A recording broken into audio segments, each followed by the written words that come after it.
Surviving infidelity. My girlfriend led me to believe I got her pregnant, but I found it wasn't mine after the birth. I've been on Reddit a while and began lurking this sub when I first suspected my girlfriend was cheating. I had hoped I wouldn't be here posting, but here we are. I, 28 male, have been with my girlfriend, 25 female, for just about 2 years. The relationship was good, and then she tells me she's pregnant. For the most part, I'm careful and she said she was on birth control. I was skeptical but went to an appointment. I then figured it was just one of those things. I always wanted a family, so even though this was not how I wanted to begin, I was overjoyed. We're past the first trimester and I have her move in at her insistence.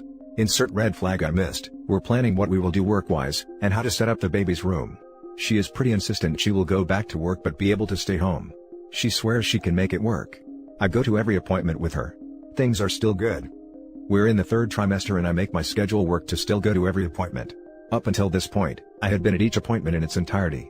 This one appointment, she's asked me to wait so she can talk to the doctor first. I'm super concerned that something is wrong with the baby and she didn't want me to hear. I go in and the checkup is done. Everything looks good. My girlfriend brushes off my concern over why I couldn't be there for all of it. Another red flag. We're about a month and a half from the due date and I notice her being kind of secretive with phone calls and texts. She tells me it's work and it's confidential, etc. My antenna is now up, so I try to get looks at her phone. She's got Snapchat and Kik. I find it strange but don't confront her. The baby is born and I'm overwhelmed with emotion. The child is perfect and things went fine. Then comes the part where they want me to go on the birth certificate. My girlfriend becomes really insistent about it. She's constantly asking me to do it and seems way more anxious I've ever seen her. Here's the red flag I didn't miss. I don't do it. We have an argument, but she stops pushing. I think it's because she knows how suspicious it looks already. We're home and she have to go tend to the baby after it woke up. I noticed she set her phone down to go to the baby. I couldn't help it and looked. It was still unlocked. I start looking for texts or calls. I then find a whole conversation on Kik with a guy. All the updates of her appointments. Pictures of her and the baby. Then I see it. The place she says she thinks it's his child. I confront her and she apologizes. She admits the baby could be mine or someone else, but she thinks it's mine. I demand a paternity test and leave. It's been about a week since the confrontation. The results came in yesterday and the baby isn't mine. She's gone to live with her mother. Here's the best part. It took me a lot of digging seeing as all I had were usernames she talked to him to. The father is her boss. The secrecy was for him. The boss with a wife and 4 kids in middle and high school. I found the wife on Facebook and sent her all I had including texts from my girlfriend saying it's his. I'm heartbroken in so many ways. I'm lucky in a lot of ways here, but I'm so hurt. This has completely changed my whole outlook. I'm bitter, angry and untrusting. I have no idea how to recover from this. Now for the top advice. Damn. I'm sorry. Dodged a huge bullet. That poor wife of the affair partner. Glad you told her. At least you are not tied to her like the affair partner's wife is tied to him. Literally no contact with your ex. She is trash of the highest order. I did dodge a bullet, but it hurts like hell. I'm thankful I could go no contact and not worry about a divorce or anything. I'm glad I waited on proposing, even though she was dropping hints all over. Turn them into HR department now. This 100%. You dumped her and exposed her affair and child to the affair partner's wife, good job. Now, take your time to grieve your loss, look after yourself and realize that you were fooled by who she lied to you to be, and that none of this is your fault. Then take another moment to think how lucky you are to have dodged this bullet. It doesn't feel like it, but you were darned lucky. It could have gone down way worse and cost you years of your life and a child you have already raised. The positives are you got out without legal obligations. You never contact that horrid ex again. You did the right thing by informing the boss's wife. You are still in 20s. The positive is that he got out without emotional attachment too. How much worse would it be to be attached to the child as your own, and then have it ripped away? Legal/financial, I agree with you, but emotionally it could have been even worse for him.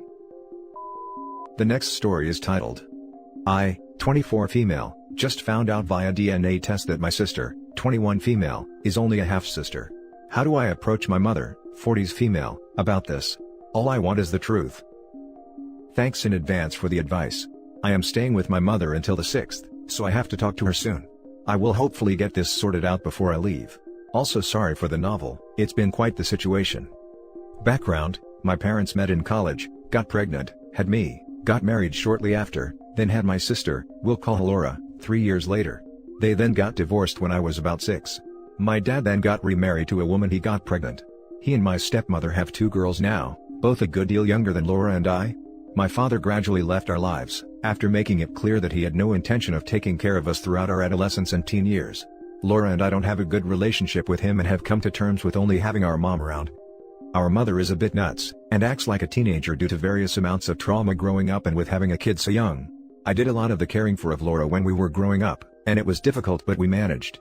I don't really have hard feelings towards my mom for the way she behaves, but it's difficult being around her. Despite all that, Laura and I turned out pretty okay, and I know she sacrificed a lot for us due to our father being a piece of crap. I am currently getting my master's degree in a state quite far from my mother and sister. I am home for the holidays. The situation, I got one of those commercial DNA tests done last summer right before moving, because I was curious about my heritage since my family doesn't know much about theirs except that we're broadly European. It has been mentioned on my mom's side that we're French, German, British maybe. On my dad's side we have always thought Italian, Dutch, Polish. My DNA test came back as 52% Balkan Greek, something that was never mentioned by anyone in the family. When I got the results, I asked my mom and she brushed it off, saying it must be on my paternal grandfather's side or maternal grandfather's side, because we aren't very close with either of them.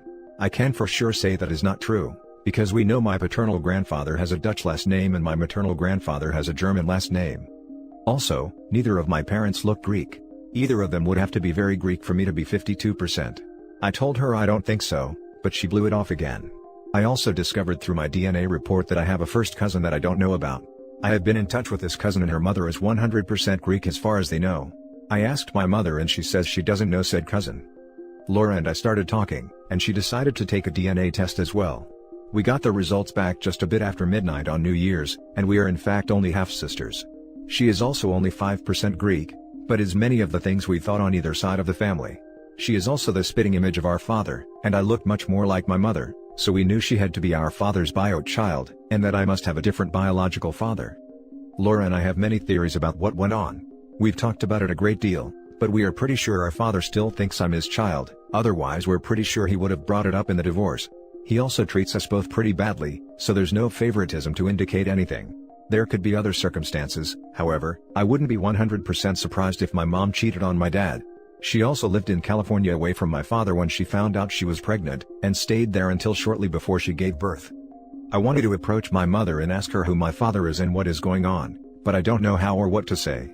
I don't want her to feel judged or attacked, I don't know the circumstances and I don't want to draw conclusions. Also, she's done her best taking care of us, and even if she did pass me off as another man's child, I really don't blame her because I knew she did what she thought was best. I also think I want to find my biological father if possible. I have a lead with a cousin if my mom does end up flat out lying to me, but I'd rather not have to entirely rely on that lead. Also, I don't want to be a family wrecker. I'm also slightly scared that my bio dad is going to be just as crappy as my supposed father, but I guess I'm prepared that that could be the reality of the situation. I'm kind of overwhelmed and a bit lost, so any advice is very much appreciated. I really just want the truth. Thanks. Now for the advice. Just start with the no judgment part. Try to make it clear that you're not angry, only curious. You have proof. How far can your mom go with just lying? I think that your mom is just scared of the history. Maybe your dad's reaction? If she's being difficult, remind her that this is about you, not her or your dad. And include your sister to this conversation completely. Two people is harder to argument down. Whatever goes down, it's going to be okay. I bet you'll figure out who's your dad. With or without your mom's help. Either way, I can't see how loving mother would be angry about you wanting to know where you come from. Because going by all that OP wrote, her mother isn't a loving mother. Okay. Either way, I can't see how her mother would be angry about her wanting to know where she came from. My mom does have her faults, and she gets angry when we try to show her that she does and that we know. If she sees this as an attack on her actions, she will get angry. That's mostly what I'm worried about. You can approach your mother if you'd like to know who your bio father is. Given that your dad isn't particularly involved, I don't think you need to contact him or speak with him. What I can tell you. Back 20 years ago I used to work in a lab that did DNA analysis for rare diseases. Situations like yours, where the oldest child has a different bio father than the rest of the kids, are far more common than you would ever guess, even in happy families where the parents stayed together. Young people party too much. Often, new relationships aren't all that exclusive. So, everybody is having great fun, sleeping with whomever, and now a gal is pregnant, and she and one of the guys are falling in love. Details? Who cares? They decide they'll raise a family together and won't let anything stop them. This sub is going to be really hard on your mom over this. But you don't have to be. The fact that it's common doesn't make it any less meaningful for anyone. Doesn't mean that family who raised you is less important. DNA is half of who you are. Would be crazy not want to find out where the other half comes from. Now for the last story. 12-year-old daughter isn't mine. So here goes. My wife 38 and I 36 were high school sweethearts. We split when she went to college, so around 18 months. In that time, she was, allegedly, violated, and that is how my oldest, whom I adopted, came to be. About 6 years in, the wife felt bored at home after getting married so young. I was 19, she was 21. So, she goes and hangs out with her friend and doesn't tell me where she's going. She ends up spending the night, and I didn't find her until 6 a.m. the next day. This happens more and more, and then she goes to live with her friend, and then fast forward 6 months. I have started a business and it is doing well, but I am more focused on that than my marriage. I am giving her hundreds and sometimes thousands of dollars to stay with her friend because her friend became ill. Well, I found out it was bars, and then I found out about all of the other men. 11 in total. 2 at once, and 3 of them knew me and called me their friend. I was crushed. Something in me died. Something is still missing, and what's left is broken. We tried to work it out and it took time, but when my daughter was born I thought we had moved past it. We hadn't. A year after this all came to light, we had friends over and had a couple of beers and barbecue. Well, I went to bed around midnight and it was my wife and my best friend from high school. We are both exceptionally tall. I'm 6 feet 5 inches and 240 and he was 6 feet 3 inches and 210, and a lot of people mistook us for brothers. Well, she decided to blow him on my couch with me asleep in our bed not 30 feet away. I didn't find out for over a year. Well, anyways, he was the second to the last F-boy. The last one was a coworker of hers. Always drinking and never off of any kind of substance. Well, they go to a work party and they get drunk and screw, and 9 months later, I have my daughter. Unbeknownst to me, everyone that saw my daughter knew she wasn't mine. I just saw a tiny blonde-haired blue-eyed girl that stopped crying when she grabbed my thumb 5 minutes after being born. Every one of my wife's co-workers in our small town knew the entire time and said absolutely nothing to me. I found out later they would work with my wife to get my daughter away from me to visit her real dad. When I found out she was not mine a year later, it completed my destruction. I stopped going to work. When I did go, I would get stoned and cry and scream and punch walls, and I opted out of my contract soon after. I would start driving around with a loaded .45 in my front seat, just trying to build up the guts to just put it in my mouth and end it, or pull it on a cop and have them do it for me. I found an old bottle of Percocet one night, and I went to town. Fast forward to today. I got out of prison almost exactly a year ago.